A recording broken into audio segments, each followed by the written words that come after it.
Nigeria's energy sector was the focus of the 2018 Brand and Innovation Conference powered by Brandzone Consulting Limited. The event with the hashtag #LightUpNigeria Conference had as its theme Repositioning the Energy Sector for Growth. It brought together professionals, corporations, policymakers, investors, academics, and students across the energy industry value chain. Mrs. Chizol Malize, managing partner of Brandzone Consulting, in her opening remarks gave a brief insight into what the event hoped to achieve. The Light Up Nigeria Conference comes in recognition of the need to reposition our indigenous organizations, to reposition our energy sector as well for continuous growth and for advancement. The sector requires more than ever before effective integration of opportunities across the sector value chain, development of strong strategic frameworks around every tenet of business. It requires consolidation of knowledge, skills, experiences, and expertise to maximize the industry potential. In addition to that, the sector also requires cutting-edge marketing, first-rate branding, world-class communication, all fundamental ingredients for repositioning the elements that are required to reshape both the sector, the energy sector, as well as the economy. So the conference is designed to dissect emerging sector opportunities, issues and challenges inhibiting growth, and global innovation opportunities that can catalyze growth for both the energy sector operations and, of course, the nation. It shall also explore the entire energy sector and the ways in which it can leverage quality systems and framework, first-class rated branding and innovation to build strong indigenous giant energy brands of the future. Special guest at the conference and former Federal Cabinet Minister of State Petroleum Resources, Mr. Henry Oden Ajumogobia, shared that there was a strong correlation between electricity consumption and GDP growth of an economy. The sad part about Nigeria's story in the power sector is we've spent an extraordinary amount of money in the last 20 years on power. Some estimates go as high as $20 billion. Now, using the benchmark yardstick of $1 billion per 1,000 megawatts, we should be at least at 20,000 megawatts now, 20 years later.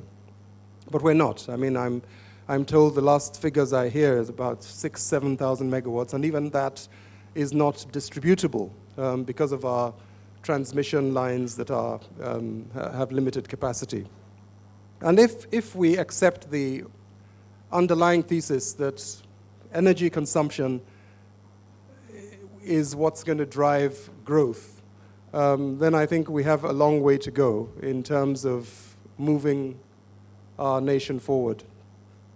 The event also featured 3 plenary sessions. Today, all of us operate, whether we go to the field, or we go to the swamps, or we go offshore, we go with security. And let me say this, there are very few countries in the world today that oil and gas is being produced from, that is the basis of their operations. There are probably a few. But Nigeria is the one that's known for that. In essence, we are operating at the edge of the Equator Principles. And this is not sustainable. You cannot want to go to the field and you have to have military escorts and all of that. That's not sustainable. And if we don't fix that, I don't see how we will have exponential growth. It will always be stunted growth. And the last one is we have to right cost. The cost of production in Nigeria is probably still one of the highest in the world. And it's not the cost of actually the day-to-day things we do. It's the additional things we add to it. Cost of security. Cost of security adds easily 20% on our cost.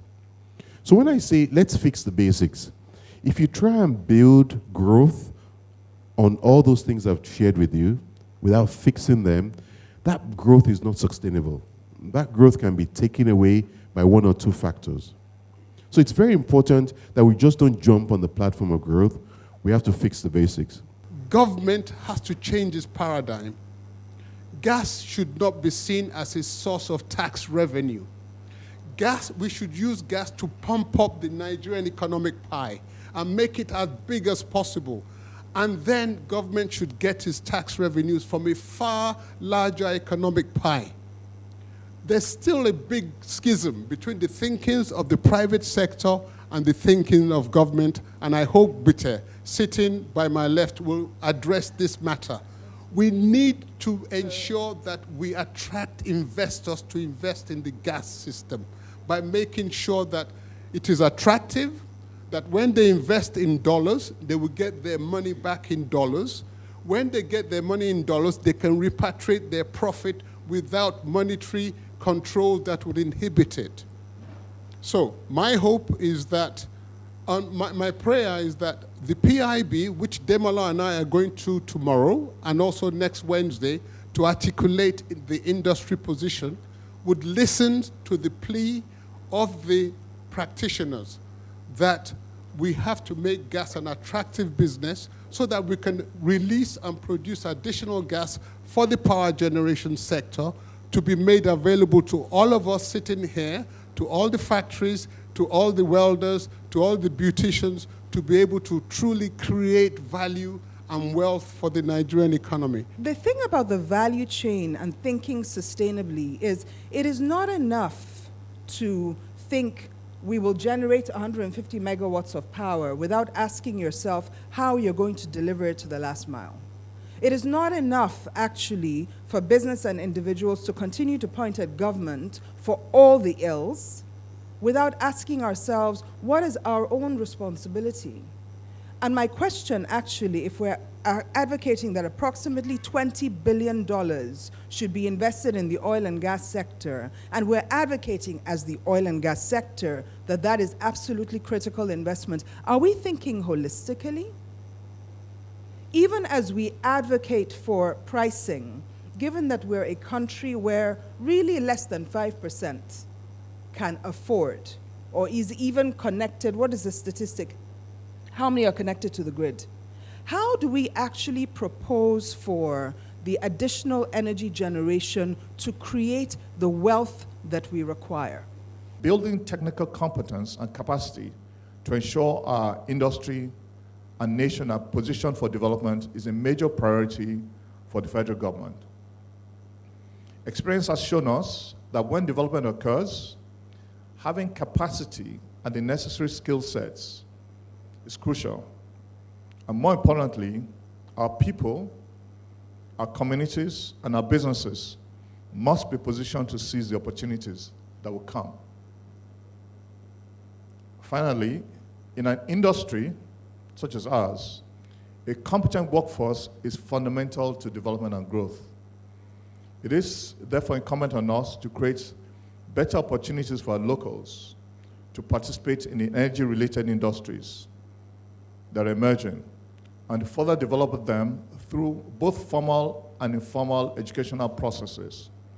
We must commit ourselves to creating the right environment for a natural gas energy industry, one that provides fair and equal opportunities for businesses to grow, and at the same time allowing us to nurture our local companies and continue to increase Nigeria's local content.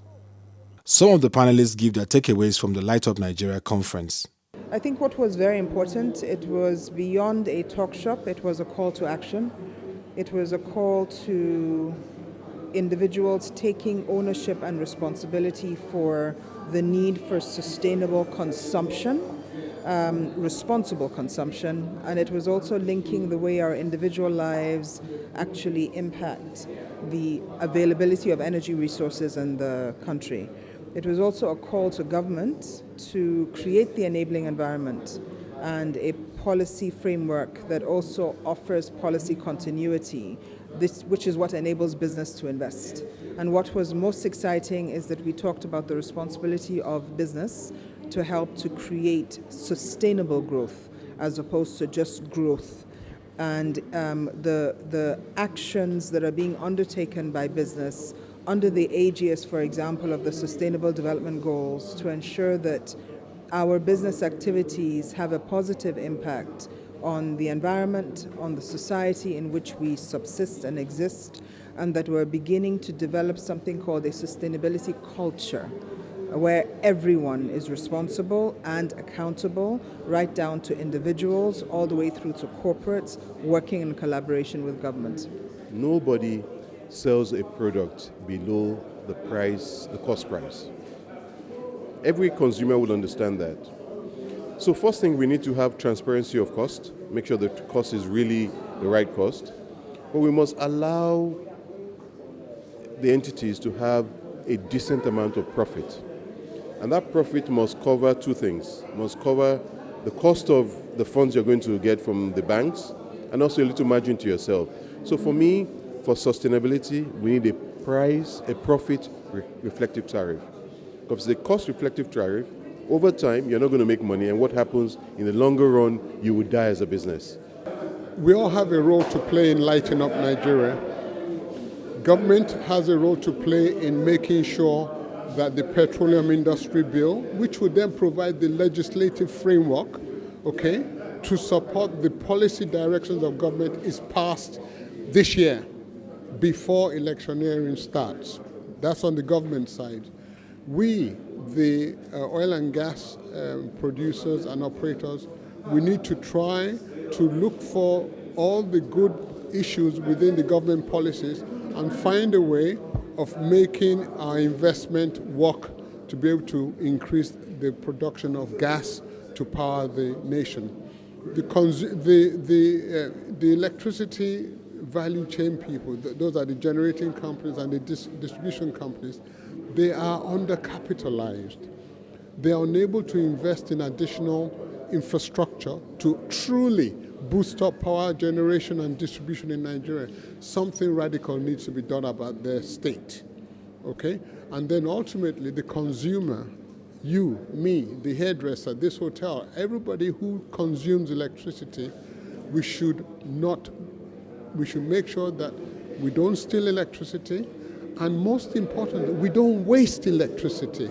The Light Up Nigeria conference is designed to be able to start the discussions that will create great indigenous energy brands, create opportunity for them in terms of looking at the entire sector, where the gaps are, where the opportunities are, how the issues of policies that can create an enabling environment, and then of course, most importantly, to give the consumers and individuals the best of life by bringing energy to play.